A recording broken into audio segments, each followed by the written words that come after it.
What up? What up? What's going on, everybody? The Redshirt podcast is back for another week. Missed y'all last week, man. Fortunately, it wasn't too much going on in college football, so there wasn't much to talk about. But we are a quarter into the new season. Uh, so 4 weeks in, a lot of feel like at this point a lot of separation is starting to happen. We're starting to kind of see who's going to be who towards the end of the year, and some teams are surprising up until this point. So, a lot to talk about, a lot to get into. Of course, as y'all know, I'm your host, DG, man. I got my guy Tre here is in the building with me. That way, 816. What's going on, my brother? How you feeling tonight? Hey man, it's gonna be a great weekend, dog. Last week, like you said, really wasn't nothing much to really talk about. Man, this week is gonna be really special, man, because you got a lot of teams, you got a lot of great matchups, got great rivalries, a lot of things that could really set up and shape up for what could plan down ahead for the college football playoff. I'm very excited. We got some really, really good matchups. Yeah, I think this week what you got Oregon and Penn State take on each other, I believe. DD, this isn't not just a regular Oregon Penn State game. Penn State made this their whiteout game. Mm-hmm. This is the game where we have seen, remember, Shea Patterson in Michigan, former Chief Shea Patterson, could not hear a thing, had to call a timeout before they're even the first play of the game. Right? Yeah, you got what do they call it? Happy Valley at night. Happy Valley. 6:30 in the evening, so it's definitely gonna be a daunting task for the Oregon Ducks. But man, they've looked good through these first 4 weeks. Really been smacking a lot of teams up until this point. Also got another good matchup too. Ohio State goes out to Washington to take on an undefeated Washington team at this point. So that may be a little bit of a tough match for Ohio State. I expect Ohio State to win that game. Of course, you expect them. But I still think that could be a game that, you get to them games where you run into some trouble or whatever. And, we may be looking up and seeing Ohio State maybe on the ropes and have to pull something, out the hat at the end of the game. So you never know. Florida, LSU and Ole Miss play each other as well. Another battle of undefeateds. Yeah.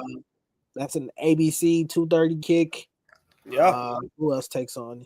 I'm looking at the schedule. You got Georgia, Bama take on each other. In Athens. That joint's going to be live. Deion and his boys take on BYU. See where they stand right now as far as with a 2-2 start. So they take on an undefeated BYU. Your Missouri Tigers, unfortunately, are facing an 0-3 UMass team that you're going to dog walk probably. But coming off a great win, man, in South Carolina, they're looking good so far. But let's get to this first topic of the night, man. The new AP poll is out. A little bit of a shakeup in this AP poll this week. Miami jumps to number 2, which I was surprised with, but I guess I shouldn't be too surprised the way they kind of dominated Florida. Penn State drops back to 3. LSU goes to 4. Georgia is at 5 now. Oregon's at 6. Oklahoma goes up to 7. I'm not too happy about that because I really don't think their win over Auburn was that impressive. But to the AP, I guess it is. We'll talk about Oklahoma here in a little bit more because they got some big news that came out. Norman, Oklahoma, not too long ago. Well, Florida State continues to shock the world and being at 8, man. A massive, massive turnaround for that program from where they were from last year. The Texas A&M Aggies are at 9. I don't know why, but it is what it is. I'm being a hater right now because obviously he picked that up. His right was like. Those are my 2 biggest ops at this point. You're like, really? Little bruh and them are ahead of us. But Texas is Hold on, let me do. Really? Texas hasn't performed up, I guess, to what the AP is looking at this point. I can't too much blame them to this point. Texas Tech is the best team. Let me go ahead and start. Get out of here. Let me DG. I think it's time for me to get on my soapbox. Go ahead. Now, like we said, there really wasn't a lot of interesting games. No, but one of the most interesting games that could have happened was a 60-point or 50-point blowout by Indiana on a team that happens to still be ranked, the Illinois Fighting Illini. Yeah. Indiana gave them BTA. They gave you the definition of BTA. Actually, I'm going to call it STA. Switch tactics. Right. There is no way in the world. Now, number one, let's look to the left of them. A 1-2 Notre Dame team who only beat Purdue is at 22? Yeah. Yeah, Illinois being ranked. Illinois, after getting BTA being ranked, is absolutely insane. I don't understand that at all. Was that a home game for them too? Yes. Hold on, I gotta make sure. You got punked. I'm not trying to say the word because I don't know, little kids might be watching. No, it was a away game. It was a away game. Okay. Even then, you got 63 hung up on you. 63. 63. 63 to 10. Was it ever even? And it wasn't like it was one of them games where it was like, oh, okay, Indiana pulled away at the end and just started, running up the score. 63 points isn't a close game run away. It was belt from jump first quarter. Like, oh yeah, little brother, and they just showed up. Fernando Mendoza threw for 5 touchdowns. Indiana put up 63. 63. How many yards of offense did they have? Jeez. I'm afraid to look at this. I'm genuinely afraid for their safety. Yeah. Indiana was going berserk in this game. No, we got to do it for the people because they don't understand.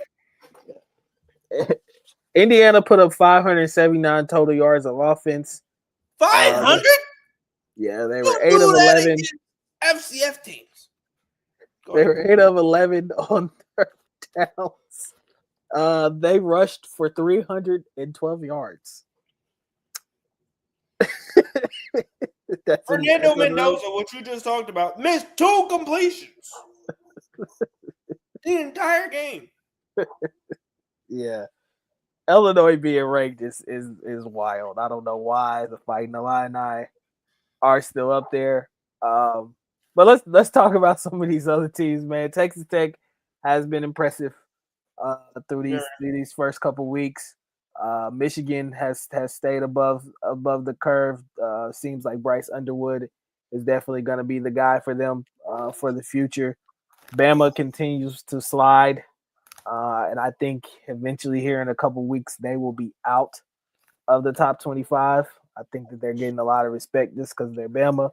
If you ask me, I think Mizzou you guys should have been in their slot or maybe a little bit higher, in my opinion. USC continues to be impressive as well, too. They're playing some really good ball up until this point. I watched that TCU and SMU game. That was a really good game. TCU, John Hoover looks really good for them. I think who was it too? Who was their receiver? The kid had like 3 touchdowns that game. But that's one of the teams I think has really been flying under the radar, which has been Texas Tech. I mean, not Texas Tech, TCU. Yeah. We didn't really talk about them much in preseason. No, we didn't really bring them up as being a kind of a contender. For that, Eric McAllister had 8 catches for 254 yards and 3 touchdowns. against SMU. It That boy was ain't just a problem on the game, man. a bloodbath. Yeah, SMU was one of those teams that I thought would be would be in contention for the college football playoffs coming out of ACC. But Kevin Jennings last week turned the ball over twice.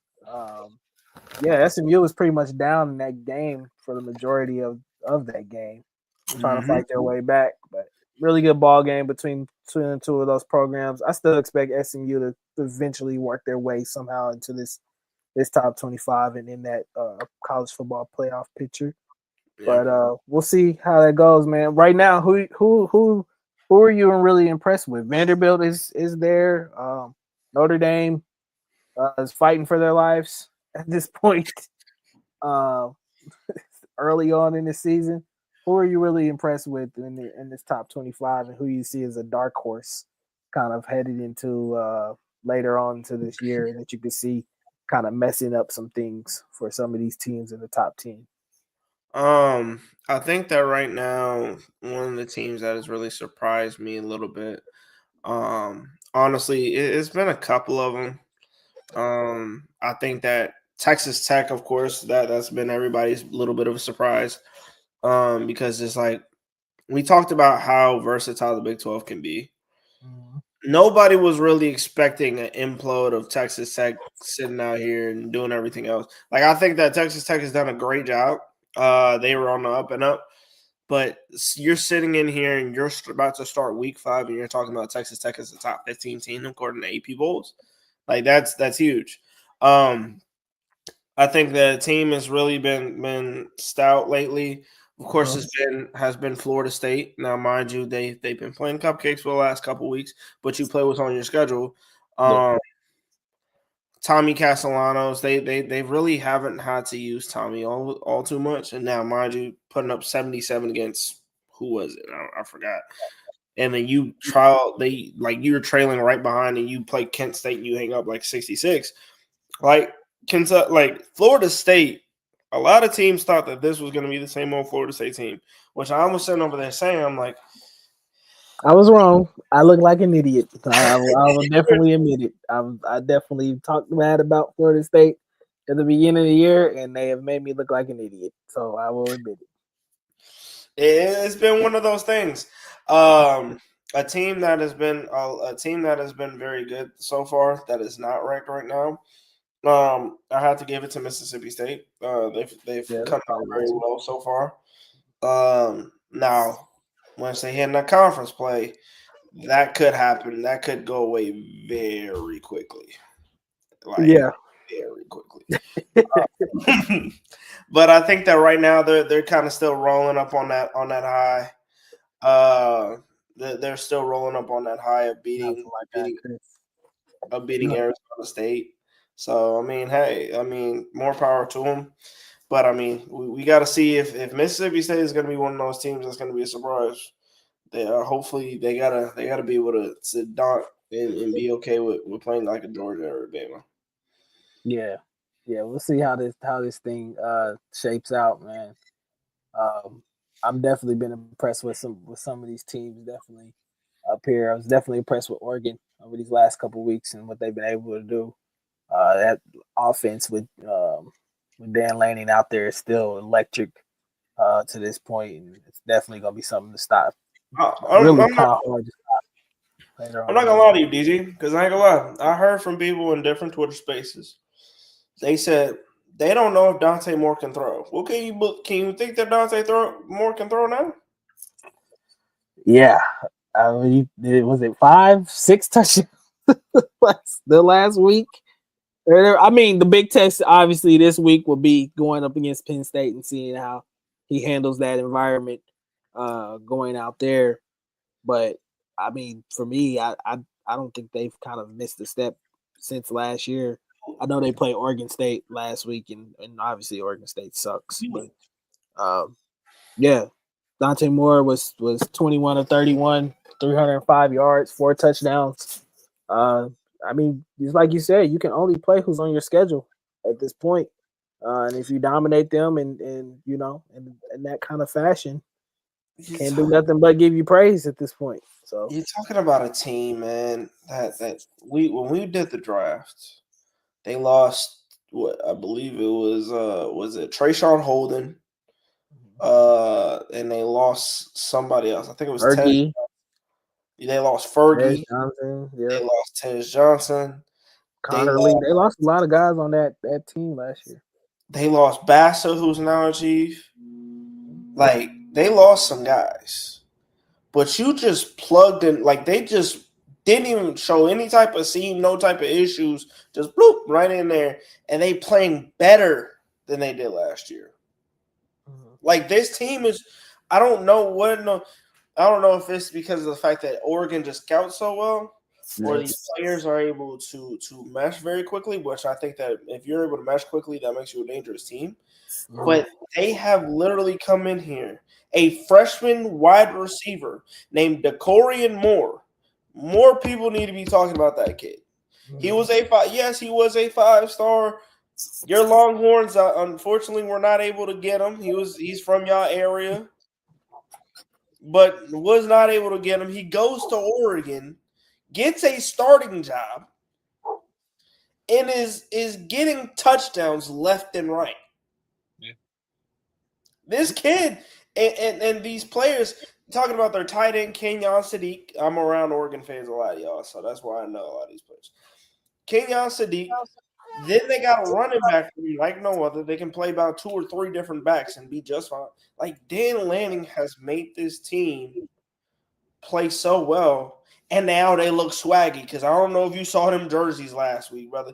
I was like, dang, I might have to get me one.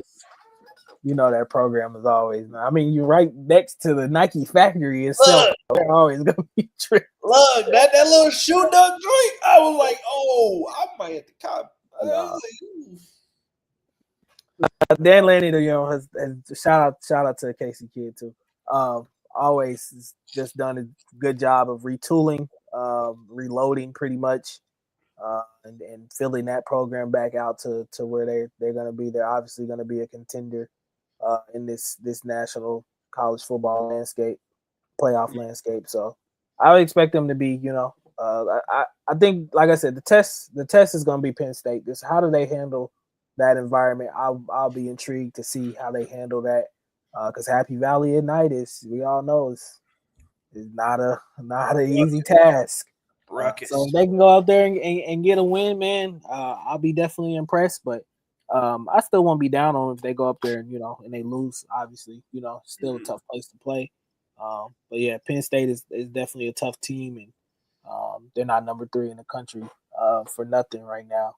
Shout out to my guy Chris. We go way back, man. What's up with Arch Manning? You believe? Yeah, I still believe in Arch, man. I will say that I think out the gate he's got off to a slow start, and I think it's at a point where he was a little bit too much into his own head. When you have so much hype surrounding you, I don't think it's necessary that he was believing in the press clippings or anything like that. I just think the pressure of those press clippings kind of get to you, and you try to be something that that people expect you to be, and you don't play your game at the end of the day. And I know this last week was obviously, as I've been telling people, it was Sam Houston. Well, let's calm it down a little bit. We'll see how it goes in the swamp here in a couple weeks. Hey. But I do like the fact that we did kind of get to see him be a little bit more fired up in this matchup. A little bit more, it felt like there was some urgency there to play a little bit better and be a little bit more in tune with that offense. Play calling, I think, was a lot better. You took your shots. I think him and Ryan Wingo finally are going to start trying to get on the same page here. And if that connection can happen between the two of them, I think Texas is one of the more dangerous teams in the country, especially if that connection starts to happen. Texas still has one of the best defenses in the country, and that's ultimately what's going to keep them in a lot of games against a lot of tougher opponents this year. But Arch has got to get into that mode of where you got to realize that the talent that you have around you and use it, and just take some time what's in front of you, and that you don't have to make, you know, the Sports Center top 10 plays every time you touch the field. Just go out there, do your job, get the ball to where it needs to go, and let the rest handle itself too. So, yeah, that Texas offense is still coming together. The offensive line is still young. I think for a lot of those guys, that was like Sam Houston was like their sixth start or whatever. So they're still meshing, still coming together. So we'll see how it goes here in a couple of weeks. What's your thoughts on your outside perspective thoughts on Texas right now? Yeah, I ain't had no reason to do them boys like that. I told her, look, bro, it's Sam Houston, and I wasn't going into that game thinking that like if we didn't blow them out, I would have been severely pissed. Like if it was another game like the UTEP game where we only put up 27 and it looks like a struggle, yeah, we would have had some issues. But they did what they needed to do, dominate an opponent that you know you're supposed to dominate. And yeah, it was a bloodbath. Yeah, I had Sorry, no Sam reason Houston State. They got paid to obviously come up and get their ass whooped. So it is what it is, man. Hopefully they enjoy the $2 or $3 million that they got for the school and use it wisely. They need to go to a therapist now after that. That was horrible. Because I'm watching. I'm like, number one, why is this on TV, bro? Yeah, they should have. I keep saying that. So this is like when they put us in San Jose State on ABC. I'm like, why is this game nationally televised? Like this should definitely be a Longhorn Network type game or whatever. More than that Longhorn Network too. I don't know about that. But yeah, man. Yeah, Texas obviously has the week off, week 5 off, and we're moving on to play DJ Lagway and the Florida Gators here in a week or so. To go down to the swamp. Seek help. Because now they got to go to a therapist, bro. They got to be a therapist. Yeah, we'll see how it goes, man. I think that's still, even though Florida hasn't lived up to what a lot of people expected them to be this year, I still think that's going to be a tough test to obviously go into a really tough road environment, one of the best college football environments in the nation, and try to get a win. Florida's still going to be fired up to play us, and so Arch and the boys will definitely have to bring it. I don't know if fired is the right terminology for that team, but I don't know if it means for the players. Yeah. Billy Napier's job could be on the line. If they get blown out in the swamp by us, I think we could see Billy Napier. Yeah. Bro. It could be closed doors, closed curtains for him. We just saw it with Mike Gundy. Yeah. It was time. Mike Gundy, 21 years. I know he's a man. He's 40. Or whatever. You could talk about him, but yeah, it was time, man. It was wish him all the best. But that program has been going downhill for a lot. A lot of people don't know what we're talking about. Mike Gundy, the Oklahoma State head coach, was recently fired and let go of after Oklahoma. I don't think have they won a game. They have not won games. They haven't won a game this year. They got dominated by Oregon early on in the year. I think Oregon put up 60 or 70 up on them. 63 or something. Yeah, you lost to Tulsa last week, which was absolutely embarrassing. I understand losing to Oklahoma or somebody else in the state, but losing to Tulsa is horrible. We definitely deserves a fire. Yeah, I knew something was up. Now, forego PSA. I'm only saying this because I'm a Northwest Missouri State Bearcat alum. Putting your son Gunnar Gundy in, and they zoomed in, and your hands is shaking more than a baby goat. It's crazy, and because it then is like he hits the portal, he goes to Emporia. Gunner goes to play my alma mater. I ended up going out to the game. The kid looked like god awful trash. Right. But yeah, I kind of knew something was up because it's like number one, you got only one. Like as much as people hype up Ollie Gordon, we only got to hear his name really get called once. Like his senior year, he didn't even do well, which led him to being an undrafted free agent. Yeah. He just really hasn't done anything. Anyway, let's go to something else. Yeah. Moving on to the next topic, man. Looked up this little tweet that came across my timeline. Heisman odds are out after week 4. Fernando Mendoza, especially after the performance that he had against a ranked Illinois team where they put up 63 points, is the Heisman favorite right now. A guy that I did not have, Fernando Mendoza, on my radar at all. Right. At the beginning of the year, if you would have told me Indiana's quarterback would be the Heisman front runner at this point, I would have told you were crazy.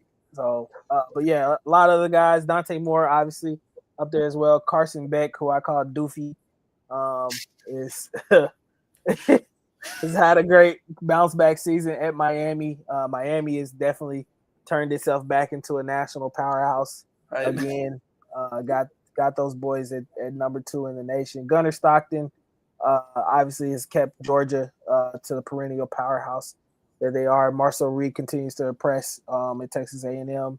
Josh Hoover, who I watched last week against SMU, looks really good. Joey Aguilar, Gary Nussmeier, a lot of quarterbacks on this list. So it looks like this year may be a quarterback's year to win it. Obviously, Jeremiah Smith, who I think is the best player in the nation, is on there as well. Julian Sayin, the sophomore quarterback for Ohio State, is on there as well. Who do you feel like at this point on this list could separate themselves by the end of the year and ultimately win this thing? I gotta go back to Oregon. I think Dante Moore has really proven himself as being one of not only just one of the better quarterbacks in the Big Ten, but also one of the best quarterbacks in all of college football. I'm really just surprised by these odds because of the fact that, like what you said, this is turning more into a quarterback thing. And where the only outside player outside of a quarterback you have is Jeremiah Smith, which, no disrespect to the young man, I think that he's a very viable talent and all that. But we've seen a lot of other quality players from different positions really put on a show. And the fact that they have not been recognized at all, this is just absolutely befuddling to me. But we're not going to go into that topic. We're going to talk about Mizzou later. It's just one of those situations. Out of right now, if I had a little piece of change that they said put some money on it, I'm definitely going with Dante Moore because I think Oregon was my Big Ten champion, and if things really go well and they don't let lightning strike twice, you're talking about Oregon as being a potential national champion. Right. So I got to definitely rock with Dante. Yeah.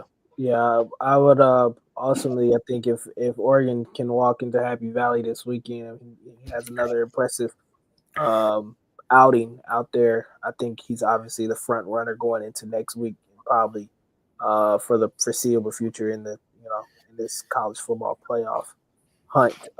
Gary Nussmeier was somebody who I thought would be that could probably end up being the guy that probably ends up winning this award. I still think Nussmeier has a chance, especially with LSU being undefeated, if he continues to play well.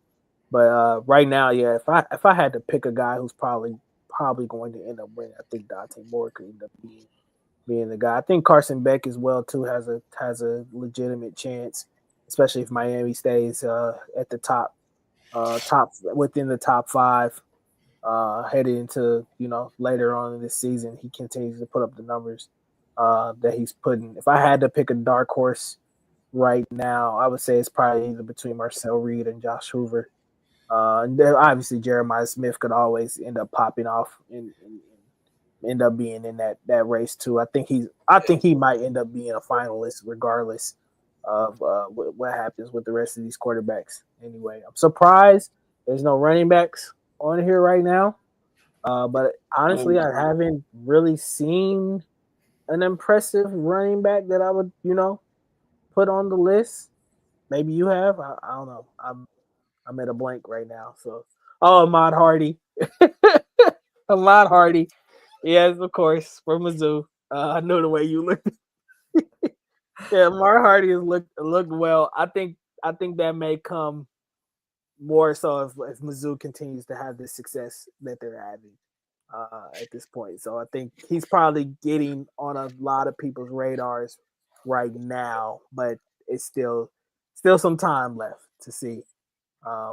Jalen Daniels is somebody too that I think could end up being a dark horse for the Heisman Trophy as Look well. at you the KU fans. Yeah, I gotta. Well, I mean, he's played well, so He's West Virginia, bro. You okay. You gotta respect though. He's one of the sole reasons why KU is where they're at right now. Since they played us, hold on. Even though they got BTA in Columbia, you got your little victory, you got the gloat or whatever. So, like, to this day. Yes, but Ahmad Hardy has looked good, man. Brett Veach, if you're watching, as a running back, you got 2 years. We got 2 years. Draft him next year. you need him now. But no. Yeah, Ahmad Hardy definitely could end up being on this list at some point this year, and hold on. Let me really be a dark horse as well. Let him go. How in the world is he not? You're talking about a kid. Hold on, because shout out Chuck. We about to be on this. We about to do this right now, right here, right now. You talking about a kid? You can't get Mizzou fans. We are about to start week 5.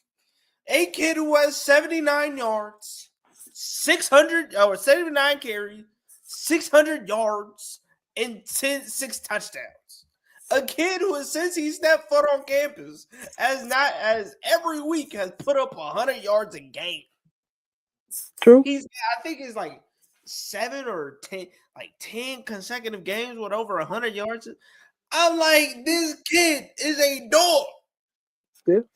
And he's 5'10", low center of gravity, over here bullying people, bullying their favorite linebackers. Brett Veach.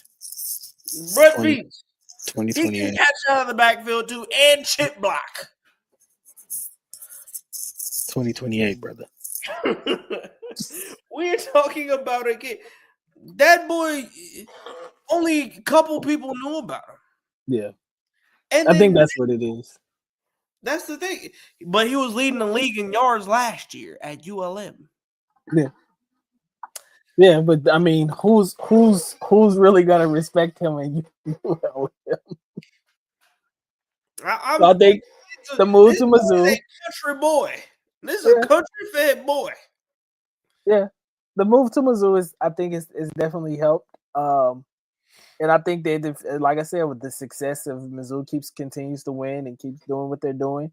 Obviously, Ahmad Hardy is definitely going to get a lot more lights and shine around him to this point. So, continue to keep balling, and like I said, we've seen the Heisman race come down to 5, or they've always had 3 or 5 players be the finalists.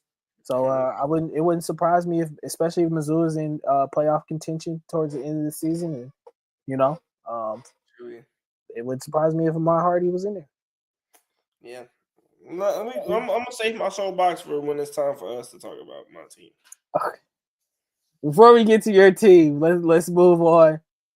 Let's talk about the ops for a little bit. Yeah. So some news came down the way over this last week after the big victory over Auburn. Oklahoma Sooners quarterback John Mateer will be out for 3 weeks due to a broken thumb on his throwing hand. He had a successful surgery, I will say. Prayers up to him as well, even though he is one of my ops or whatever still. wish him all the best or whatever in his recovery and getting back on the field. Never want to see a player go down or be hurt or anything like that. I don't root for injuries or anything. So I'm kind of upset that he won't be around for our rivalry game here coming up here in 2 weeks. As a person, yes, you don't like that. As a fan, you like, yeah. That's to me. I want to play people when they're at their best or whatever. I don't want to have to play backups or I don't want no, especially for my ops. I don't want no excuses at all. So it sucks that he won't be able to play in this game. But obviously Texas can only play who's in front of them and who's on the field at that point in time. So if it's Michael Hawkins, then it's Michael Hawkins. But yeah, man. What are your thoughts on Mateer? Obviously, he was a Heisman favorite. For sure. Heading to this week and now being out for 3 weeks. What do you think? Does this derail Oklahoma's season, or do you see this being something that they can kind of rally behind the backup in Michael Hawkins and still be in contention here later on the year when he comes back? I think that number one, I think that yes, losing Mateer is a big thing because of the fact that everybody knows is when a starting quarterback is there, the game plan and the playbook is always spaced out. Now with him gone, you're gonna have to condense it a little bit for a backup quarterback. But I mean, things like that happen. I'm not really too worried about Oklahoma because I mean, not to say like this on the same level, but this team was down a lot of their wide receivers last year, and they still went 6-6. They lost them down in the crucial parts, and they still went 6-6. I think that it is tough. I think it's going to be a lot tougher. Obviously, number one being is that like of course the whole thing with Hawkins does, but it's different because Mateer and their offensive coordinator Arbuckle, I think they know. I think they followed each other from Wazoo. And the thing about that is Mateer is a lot better thrower than Michael Hawkins. Way better of a thrower. The thing about it is like I think that it could get bad because I think that one of the everybody knows if you miss out on everybody knows the Red River rivalry is always a big time game. And because not only is there a golden hat on the line, there's a lot of college football odds that have to do with that. I'm not going to sit over here and say absolutely, oh my gosh, this is the end for Oklahoma, because we've seen Oklahoma play well without certain pieces, or they played enough without certain pieces. I think that is please understand what that tweet did say is could be at least 3 weeks. So it could be longer. It could be 3 weeks. We don't know. Because everybody knows it's a thumb injury. So a thumb injury could last longer than what people expect it to be. But the thing about it is going through it, you don't need him against Kent State. You don't need him there. Of course, everybody knows you're probably going to need him against Texas because river rivalry. Then you're at South Carolina, which, I mean, we just finished playing South Carolina, which we're going to get to talking about that later. But, I mean, you're talking about 2 conference games that could be a indication of something. You've already won one a bit against beating Auburn. But, I mean, the one thing you got to do is you got to make sure he's good for this stretch. You got to make sure he's good for when Oklahoma heads to Tennessee, when they head to Bama, when they're hosting Mizzou, and when they're hosting LSU, because those are 4 pivotal games that can determine not only the outcome of the game, not only the outcome of their season, but also the outcome of where they could be in the college football playoff. Yeah. Speaking to his injury, like you said, it being a longer, I know a lot of people heard 3 weeks. And that's just kind of the rough estimate of our guy, Jesse Morse, who does great work on Twitter. One of the Twitter doctors that I like to follow and get information from, says he suffered from a thumb fracture. Different types of thumb fractures, especially for a throwing athlete, can range from 3 to 8 weeks to return. Dr. Stephen Sheen is the one one of the top hand surgeons in the world, will be performing his surgery tomorrow. I know fans want him back in 3 weeks for a big game. He has an outside shot at that, depending on the specifics. So, obviously, when it's on your throwing hand, it's a little bit of a different story. If it was on his other hand, I would believe that the 3 weeks would probably be more in line of him being back. But when it's something that it can affect your throwing motion or the way you handle the ball or anything like that, Exactly. it'll be a rough go for him to come back within that 3 week time period. So, and I think I was about to say, I think that the one thing that Oklahoma fans especially need to know is that when a quarterback is not having the ball consistently in his hands, it could really very much so put him in a tough position. Because I'm gonna tell you this right now, me as a coach out of high school, our starting quarterback dislocated his shoulder.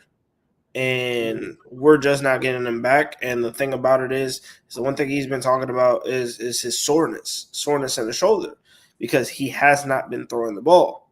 He has to walk around regularly, try and walk around like a normal person. He's not going to be able to do his mechanics all that much.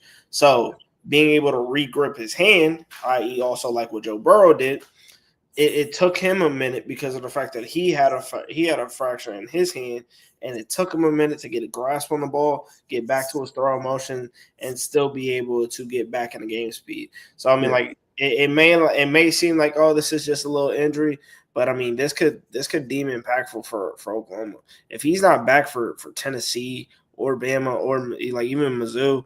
Like if he's not ready for those situations, like the SEC is tough. To get in the college football playoffs is tough. Yeah. You have to you can't essentially no SEC team can have more than 2 losses on their schedule. Yeah. And right now is looking bad. Yeah. Obviously if you've watched Oklahoma this year, they haven't, and this is not me. Again, it's not me being a hater or anything. This is really actually me talking. You putting it aside. Actual ball. I'm putting my hater hat to the side. They haven't really done that great of a job of running the ball effectively, especially from the running back position. So John Mateer kind of was their running game in a sense, and especially with how electric his arm has been for them as well too. They were able to effectively move the ball a lot better this year through the air, especially after getting rid of that bum Jackson Arnold, who they beat over this last weekend, and he still doesn't. I can't believe they were ever hyped about him. But yeah, man, Mateer I think is definitely one of those guys that definitely him going down is a huge blow to Oklahoma in their chances right now of really trying to make a run at this thing. Obviously, Michael Hawkins can step in, and of course he has experience being the starter or whatever, but it's just a different level of play with him stepping in and the kind of the things that he does. It's not the same elite level thrower that John Mateer is. So it's going to be look a little different, I think, for Oklahoma. And I could be wrong about that. And like I said, I always say I'm willing to look like an idiot if that's the case or whatever. But I think it's going to look a little different for them down the stretch here. So they'll have to adjust some things to Michael Hawkins and his game and things of that nature. I still believe in that Brett Vitterell's defense. They're elite group. So obviously that group on that side of the ball is going to keep them in a lot of games. But without Mateer, I'm not sure where the season honestly goes for the Oklahoma Sooners. So we'll see what happens. Wish him a safe, quick recovery, man. Hopefully he gets back out there on the field soon. But let's move on to the next topic. Obviously over the weekend, this matchup I felt like was supposed to be have a lot more hype to it, but one of these teams hasn't really held up their end of the bargain. South Carolina. South Carolina traveled to Columbia, Missouri Mizzou comes out with another big victory. And that was your first SEC win, wasn't it? Yep. First conference win for the Mizzou Tigers, man. And I will say, as an outsider, I'm impressed by Mizzou and how they've kind of handled this season. Some big victories. Obviously, being able to beat your rival in Kansas and then turning around now and beating Lenore Sellers and the South Carolina Gamecocks. I think Mizzou could be a potential dark horse for the CFP to this point, and maybe I hate saying this, maybe for the SEC championship. But how are you feeling about your team? How are you feeling about the victory, man, over South Carolina? And talk to us about the game. I think that we did a lot of great things. Number one, the only thing that it really kind of did was you shut down a team to -9 yards rushing. You know what I'm saying? It's a good rushing team too. Yeah, well, -9 yards rushing. It's very impressive. Didn't really have to expect much out of Bo. He threw a pick that probably shouldn't have been thrown, but I mean, it happens. It was the kid's first SEC game. I'm gonna give him the benefit of the doubt. He was great rushing the ball because that's the thing about it. Which is what I'm saying, he has to get better in certain situations because he can make some really great throws and make people say, "What the hell? Where did he come from?" And then come back around by throwing one of those balls that he probably shouldn't have thrown. Juan Hardy, like I said earlier, I don't know how in the world this kid is now fighting for a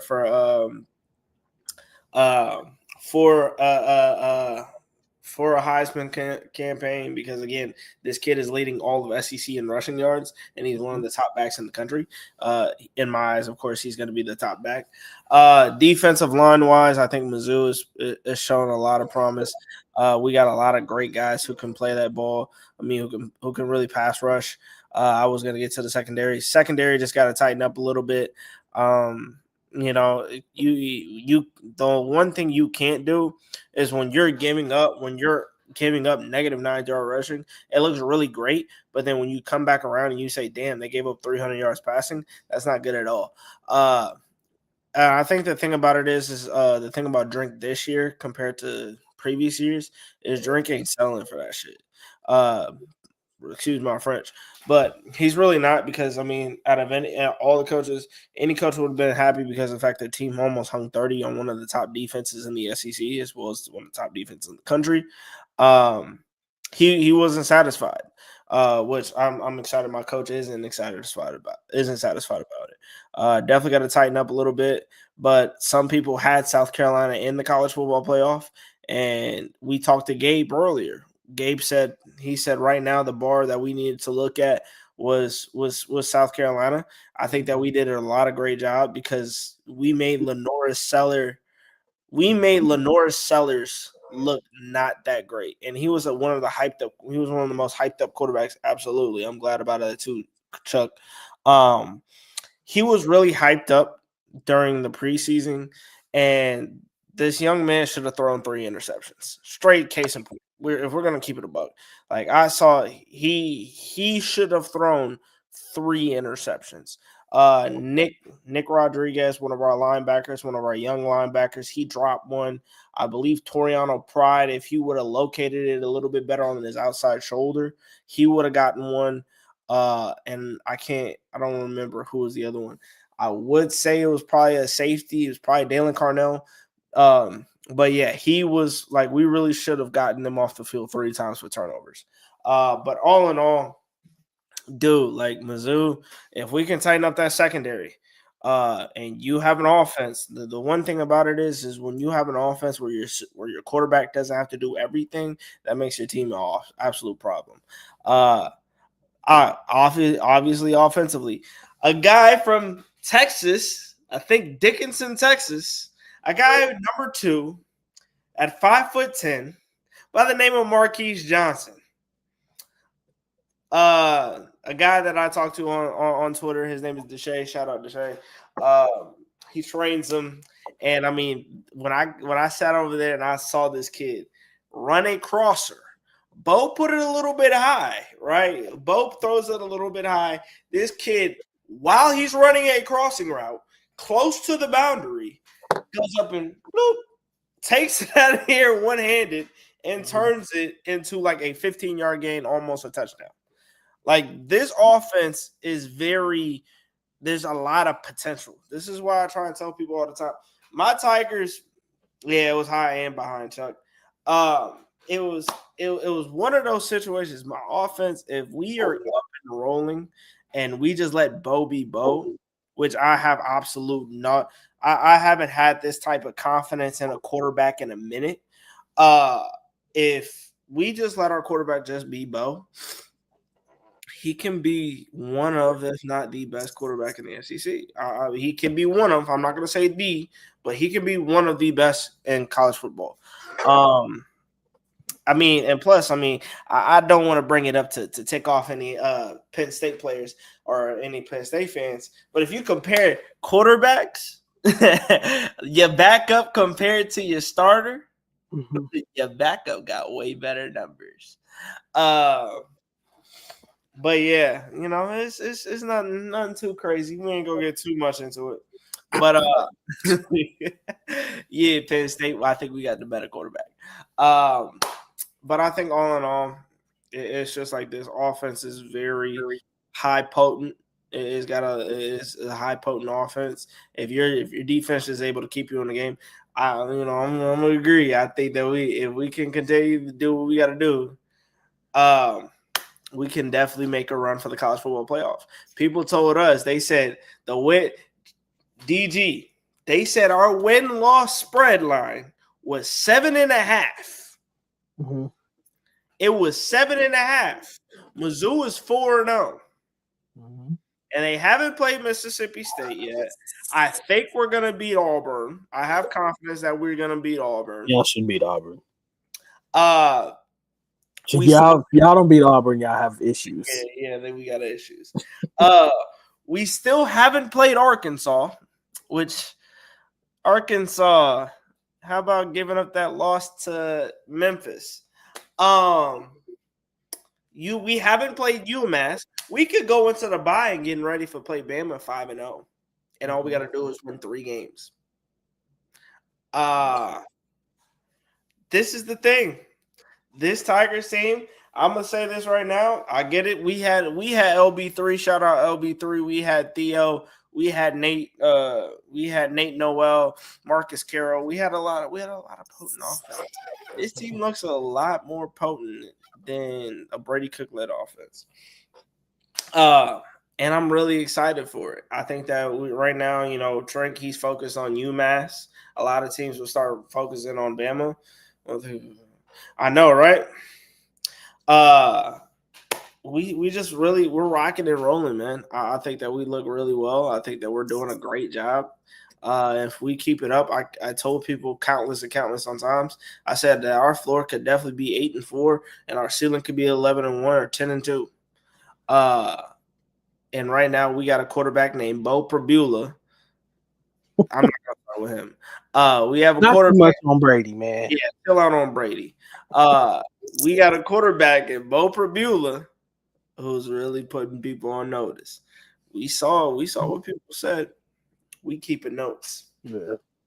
Yeah, man, it's tough. UMass obviously comes into this game. Oh yeah, you guys should be able to take care of them, but then a tough stretch coming up for the Tigers. Alabama at home, Auburn on the road, and then you guys go on the road to play Vanderbilt, and then Texas A&M comes to you guys. So a tough 4-game stretch for the Mizzou Tigers. I think if you guys can be able to get through that,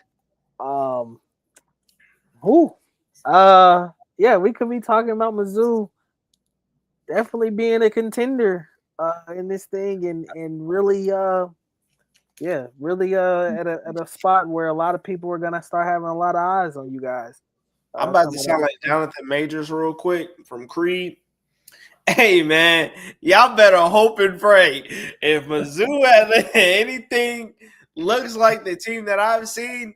Oh, buddy, I'm coming for it all. Yeah. We're coming for it all. Pause. But please understand, we heard the naysayers, we heard the doubters, we heard the people who said our team was going to be mud, it's going to be trash, this, that, and the third.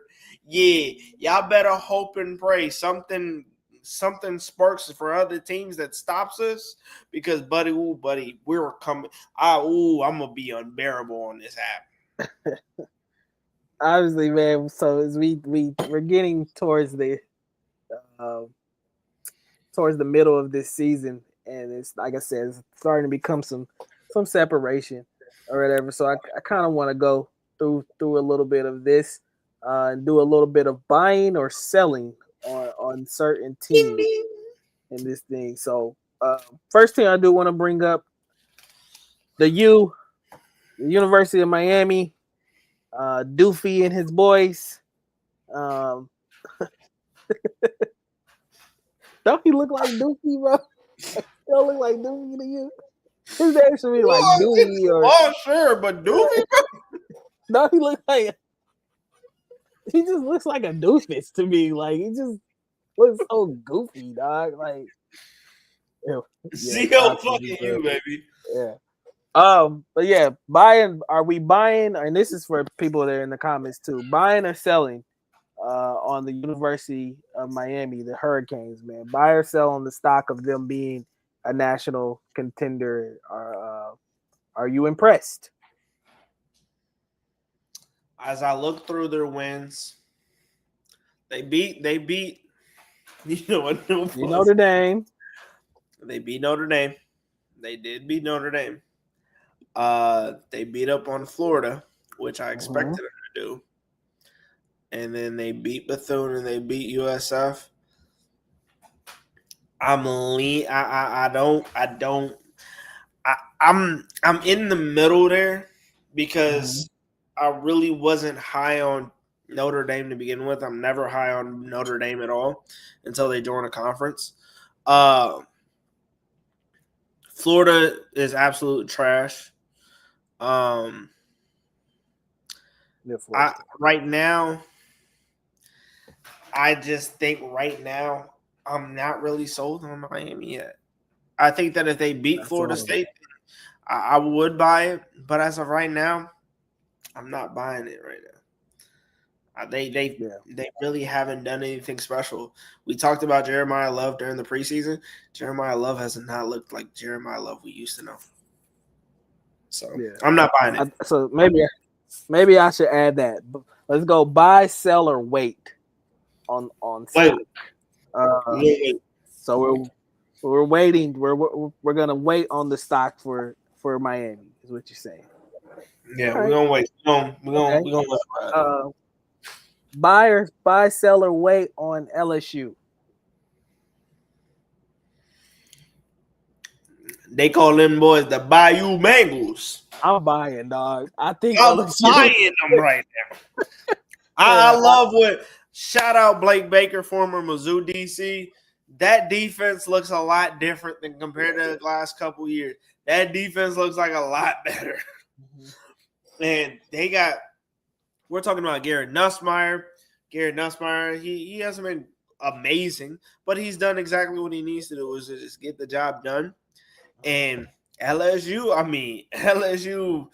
has looked really good. They looked really good. Like, again, they played Southeast Louisiana last week, but they beaten, like, the game that they beaten when they beat Clemson, when Clemson went on, you went into the other Death Valley, beat them, and said, nah, this is our Death Valley. Yeah. Then you had a couple cupcakes. You had Louisiana Tech. Then you were one of the ones that put Florida on notice because you made DJ Lagway throw 5 interceptions. Yeah. And then you turn right back around and put. I'm like, I know people looked at the La Tech game. Every good team is going to have that struggle. But I'm buying LSU. I'm buying that team for sure.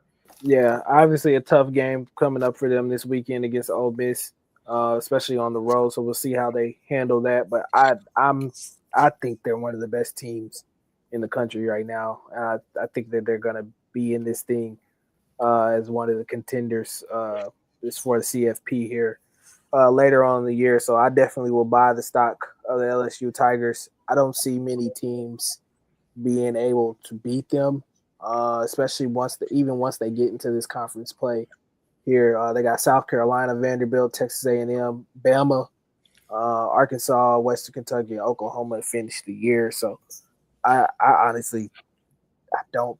There's not a game that I can pick where I think that they lose. And maybe that Texas A&M game is a tough one for them. Oh, yeah, Kyle I've been saying this for a while. I think Bama is on their way out, and I think a lot of teams are about to start exposing that program here as well too. I don't think they'll be able to catch up. Maybe that's me hating on Bama or whatever, but I just don't see it this year, man. So Vanderbilt could always be, it's always a tough game to play against, just because Vanderbilt's one of those sneaky teams, especially with Diego Pavia and what he can be able to do for that team. That's a noon kickoff. It could be one of those games where LSU kind of falls asleep at the wheel or something like that, has a couple turnovers or whatever. But I still feel like they'll pull that game out. But yeah, man, I don't see a team on here that really was just that I'm afraid for them to play to this point. Yeah, Bama is sweet. I'm sorry, Bama's on their way out. I'm gonna say right now, they're not gonna be ranked here in a little bit. And I think they're gonna be fighting to be bowl eligible here in a little bit anyway. So maybe, like I said, maybe I'm just hating. And if I'm a hater, I'm a hater. I don't care, but I just don't see it. Buy or sell. Next team, Florida State. Are we buy, sell, or wait on Florida State?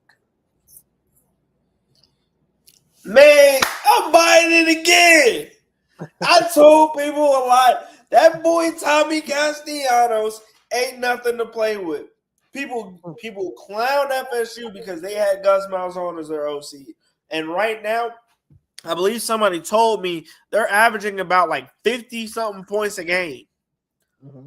Florida State offensively has looked really good. They hung 66 on Kent State last week. They hung 77 on East Texas A&M. I know. But hung 31 on the same Bama team that we're talking about. Right. This team right now, Gus Malzahn, Tommy Castellanos, Deuce Robinson, whoever else you want to know, the Squirrel White, who doesn't matter. This team looks phenomenal. We're talking about a team that can go from 2-10 to potentially going back to winning the ACC. Yes. I'm buying in on the nose. Just like I said, I had them beating Bama. I'm buying in on the nose right now. That team looks absolutely phenomenal.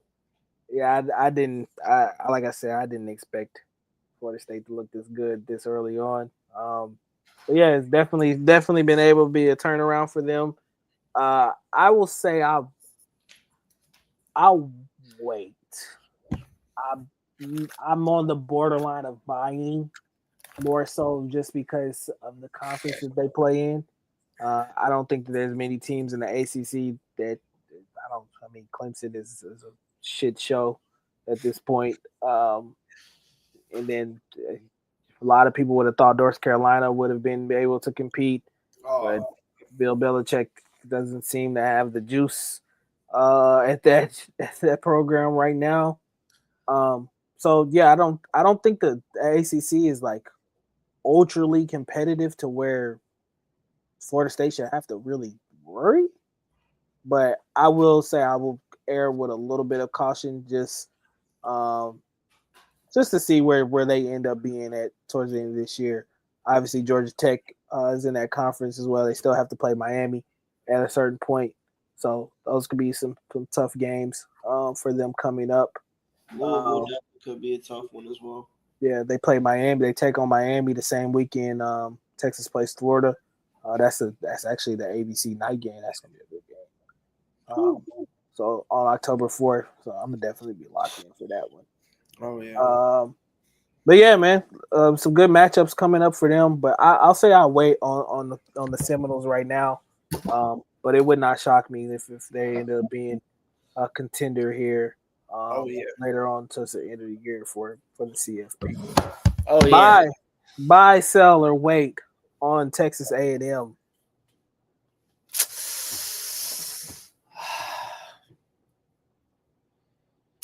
I think right now, I think I'm gonna wait on them. I'm not gonna sell them because I think that right now Marcel Reed, he's looked well. He's looked good. You could say like this team has not skipped a beat under Mike Elko. But I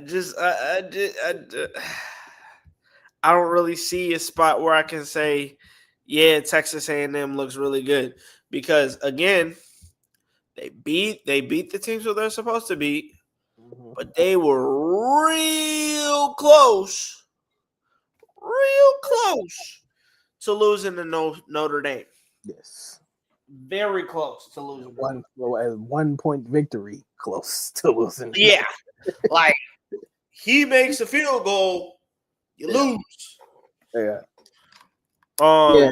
And obviously they still got some tough matchups coming up here too. They still play LSU in Death Valley. They have to travel to you guys in Columbia to play them. Still take on South Carolina. They got Florida coming up here soon too, as well. And then they play us to end the year in Austin. So I'll wait as well too. I still think that they got potential to be one of the more competitive teams in the nation, but I don't know if I'm ready to buy on them just yet. So, but we'll see. We'll see. Do you have any other teams that you were absolutely buying their stock? I'll say Ohio State. Are you buying the stock in Ohio State? I'm buying it. I'm definitely buying it. I think that they look good. The only thing that concerns me right now is the fact that they had a transfer in the tight end. He has not panned out or well. I think Julian's saying he's going to get better and better as time goes on. I'm gonna buy them. I think that there's gonna be a rematch. I think it's gonna be Oregon versus Ohio State in the Big Ten championship. I think that if we go through all the top 25s right now, outside of the obvious ones, I think that the number one team that I'm probably not gonna buy into, honestly, I'm not buying.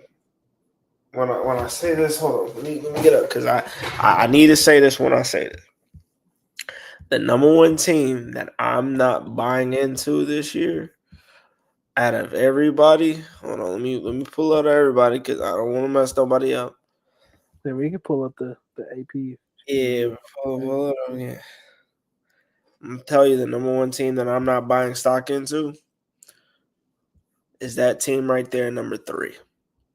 Penn State. I'm not buying in on none of them.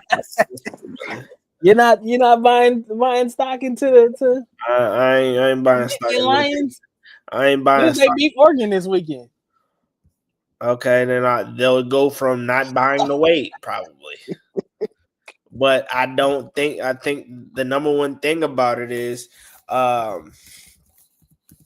gotta look this up right now. I don't think that James Franklin has a great record against ranked opponents. Yeah. James Franklin, as of early of 2025, has held a 3-19 record against top 10 teams while he was at Penn State, and a significantly worse 1-14 record against top 5 opponents. That tells me exactly what I need to know. Your quarterback, which I alluded to earlier, because like I said, I'm not saying I was trolling under. You don't believe in Drew Allar? Brother, Drew Allar. Oh, you know, I don't want to talk about this. I feel like Trae Young right now. Drew Allar, through 4 games. I need people to understand this. Through 4 weeks, they've already had a bye week. Drew Alar is right now 57 for 88, which completion-wise, that's good. That's 65%. 626 yards, 4 touchdowns to 1 interception, and has a QBR of 38.8, which ranks 106th nationally. If that don't give you red flags, I don't know what will. Because that tells me if a team that can stop the run makes him have to throw it in the air, we don't know if Penn State gonna win that game. I'm not buying at all into Penn State. I think that right now, and if we're going through who they've beaten, you've beaten Nevada, FIU, and Villanova, and you're at 3. Mm-hmm. You've beaten FIU, Nevada, and Villanova, which some people didn't even know had a football team. Correct. Yeah, no, I'm definitely not buying into anything Penn State does. I got an Oregon beating Penn State in Happy Valley because I'm looking at the red flags that are right in front of me, which is this kid is only cool. If you're just in a primarily running situation, that's fine. But you've thrown the ball almost 70 times already this season, and you haven't looked good doing it. You've thrown the ball 88 times this season, and you've only have 4 touchdowns. You almost have the same amount of sacks as you do touchdowns. And you want us to sit over here and say, oh, Penn State is a big-time team. I'm not buying it. Yeah, I would say if I had to pick a team that I'm not buying stock into, you know what? I'll be honest. Go ahead. It's my own squad. Oh, your own team? Yeah. Like I said, I think defensively the Longhorns are honestly one of the best in the nation, and I think this defense can carry them a long way. But I agree with Chuck's point right now. Until we see Arch do it against better competition, it is what it is. I can't really buy stock into them.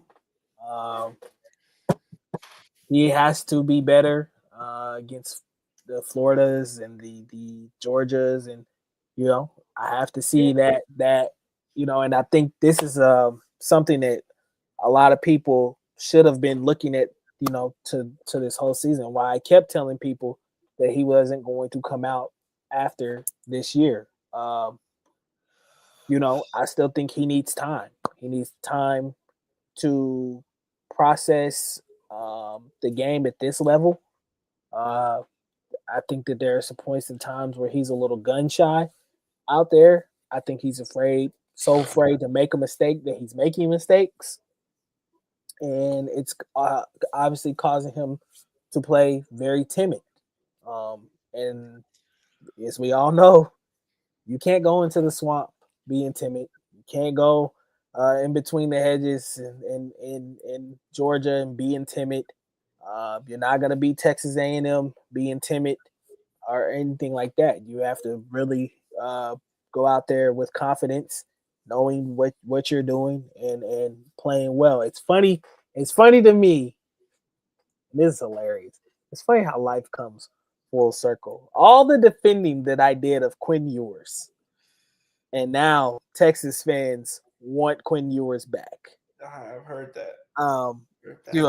And I tried to tell people time and time again, as limited as the amount of limitations that Quinn Ewers had. The one thing he did not lack was the confidence to go out there and be behind our offense and be the orchestrator of that offense. Yes, there are points in times where you have to look at him and say, we can't afford to put the full game into Quinn's hands. But you also knew that he was ultra confident in being able to get the ball to his weapons on that team and allow them to make plays. I think Arch has definitely uh, has definitely heard the hype and went out there and tried to live up to it a little bit too much or whatever, and it's caused him to play down a level. Uh, Obviously, like I said, we saw a little bit of his confidence come back against Sam Houston State, but again, that's Sam Houston State. Um, they were an FCS school just a couple years ago or whatever. Um, yeah, Quinn got us to back to back semifinals, so I got to see it first. And I don't think that's such an issue for me to see. I'm rooting for the kid. I want him to play well. I think his success is very important to how this season goes, and I think he has to understand that you don't have to be the guy all the time. No, you don't. You have talent around you. The defense is extremely good. Allow them, don't turn the ball over. Get the ball to your best weapons and DeAndre Moore and Ryan Wingo and Jack Indries and guys like that, and allow your defense to do its job. I think if he does that and he can stay in that mode, then yeah, then obviously Texas can go a long way. But right now, I'm with Chuck. I gotta see it first.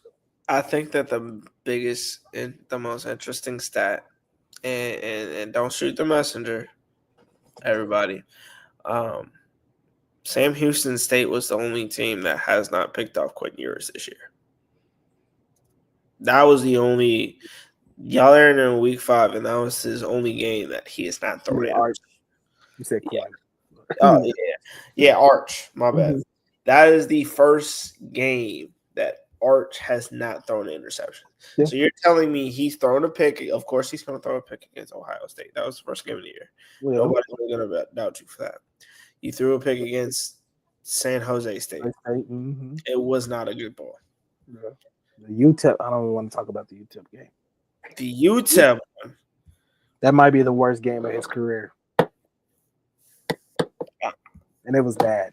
It was really bad. It felt like we lost. When you look at it and say 11 for 25 against UTEP. It's UTEP, bro. University of Texas El Paso. That's what they call them. Mm-hmm. The Mighty Miners. Yeah, the Mining Miners. Yeah. Obviously, it's got to be better. I'll also say this too. Steve Sarkisian has to be better, especially in the red zone area. We have been terrible this year, and this is now going to 3 years in a row where Texas is not very good in the red area, and that doesn't equate to much success. So I don't know how they get that figured out.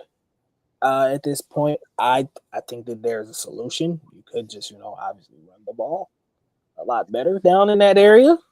But they also have to get healthy as well too at their running back position. CJ Baxter went down. Trey Wisner's been out for a while, so now you're down to Christian Clark. You're down to Jared Gibson. Jared Gibson is somebody I think should get a lot more touches to this point, especially in that red zone area as well too. But yeah, man, Steve Sarkisian just has to be better at play calling down in that area. I think last week they did a really good job of using Arch in the run game down in that area. The RPO game, which I've been telling people, I think is the route to go with Arch. You have to use his athleticism and make him a threat to run the ball down in that area so that people's eyes and their attention go elsewhere. And not everybody's focused just on, you just handing off the ball or whatever. That was something that, Quinn Ewers, no, especially with the RPO game, nobody was afraid of Quinn Ewers in the RPO game because everybody knows he's not right. No. But now you have the quarterback to use that people would like to see, that people would pose as a threat to run the ball. So I think you have to use it in a sense. So if Steve Sarkisian can get better in that area, get a little bit more explosive, and we can see that, like I said, see that connection between Ryan Wingo and Arch Manning kind of grow, which I think he kind of did this last game around. They kind of got some confidence going into Florida. They have the week off, so there's no reason at all you should not be able to go to the Swamp with having a week off and being able to prepare for the Gators and not win that game. If you lose to Florida, we got problems and issues. Real deal, especially with the way that Florida has been playing.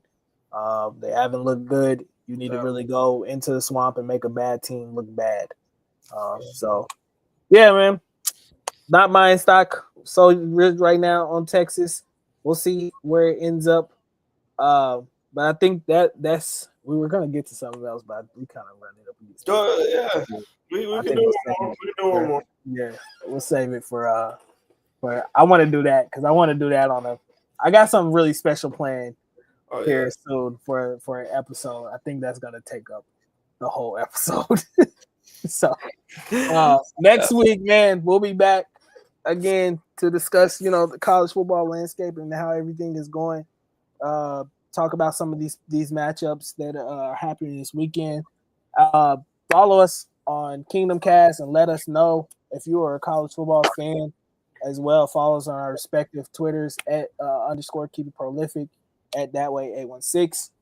Let us know your favorite matchups this week, who you like or whatever. If you guys are on Twitter and you have any college football spaces or whatever, send them to me, to Trey or whatever. We would love to talk the college football landscape with you guys and talk about, the playoffs and things of that nature coming up. Let's pay some bills, man, before we get up out of here. Underdog Fantasy promo code Kingdom Cast. If you play $5 and you sign up and you play $5, you get $50 and bonus funds right now. So go over to sign on Underdog is the best place to play fantasy sports. A lot of good action coming up, man. You got postseason baseball is coming up. NFL is in full swing. College football is here. NBA is about to come back very soon. The big four will be rolling around. The WNBA playoffs are happening right now. So, Underdog's got all your plays and everything you want to do over there.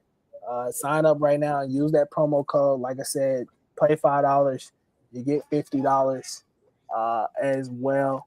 But yeah, man, I've been trying to make some money here soon. Definitely have a NFL season-long ticket over there that I'm praying and plotting on to this point. Lord, please let that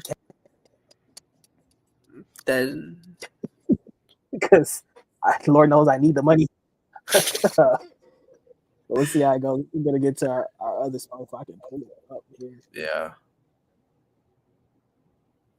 To our other hey, man. Yes.